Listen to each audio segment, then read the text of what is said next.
What is a qualified income trust? Well, a qualified income trust is also known as a Miller Trust.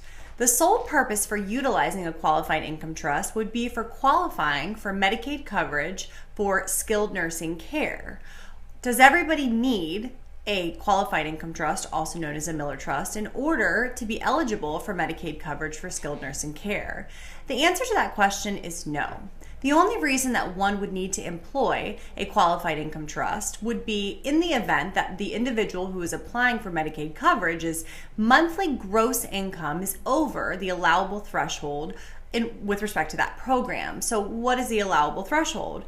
Presently, through today, for a single applicant applying for Medicaid coverage for skilled nursing care, the maximum amount of gross income you can have on a monthly basis is $2,199. That does include your Medicare premium that is usually deducted directly from your income, which generally is deducted from your Social Security income. So in the hypothetical situation, let's say that your gross monthly income is $2,200 per month, so you're only over by $1.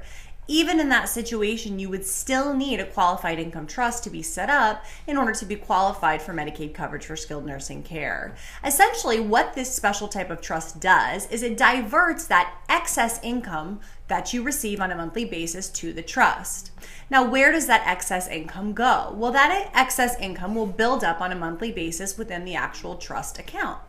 Once the person who is receiving Medicaid coverage for skilled nursing care passes away, then the primary beneficiary of the Medicaid trust, also again called a Miller Trust or called a qualified income trust, the primary beneficiary is the state of Florida, which would be considered the Agency for Healthcare and Administration. Now, this type of trust does allow a secondary beneficiary, so you could potentially put, your children or your spouse or, any other person that you would like to provide this additional excess income to.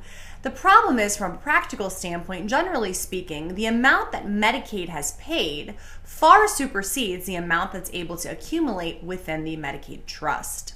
Because of this, generally, the only beneficiary that's going to receive all of this excess income once the Medicaid recipient passes away will be the state of Florida. It's very, very important, though, that you come to speak to an attorney and have an attorney draft this specific kind of trust. It is very specific and does have to pass through the legal department of the Department of Children and Family in order to be qualified for Medicaid coverage for skilled nursing care, as it must be approved and must have the provisions that Medicaid is looking for. If you have questions regarding this specific kind of a trust and whether this is viable for you and your family, please give me a call here at Waller & Mitchell. Our phone number is area code 727-847-2288.